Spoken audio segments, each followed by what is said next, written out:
উপলব্ধি করতে হলে আপনার অর্থটা জানতে হবে। অর্থ জানলে পরে আপনি দেখবেন আল্লাহকে আপনি চাক্ষুষ সামনে পাচ্ছেন ইনশাআল্লাহ তাআলা। আপনি হতাশ হয়েছেন, হতাশা দূর করার জন্য সূরা আছে কোরআন। বিপদে পড়েছেন, বিপদ দূর করার সূরা আছে কোরআনে। আপনার রিজিকের সমস্যা কাটানোর সূরা কোরআনে আছে। কোনো হাজতের প্রয়োজন, সূরা ইয়াসিন, হাজতের সূরা চলে আসে। অসুস্থ হয়েছেন, শেফার সূরা কোরআনে আছে।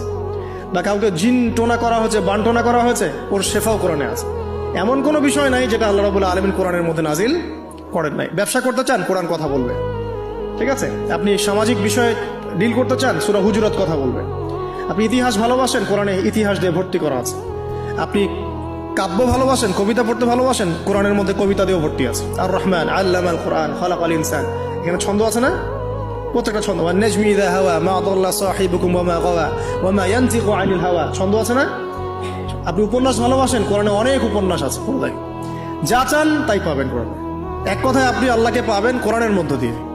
তো কোরআনের সাথে যার সম্পর্ক যত বেশি, আল্লাহর মারিফত সে তত বেশি পাবে ইনশাআল্লাহু আযজা ওয়া জাল্লা।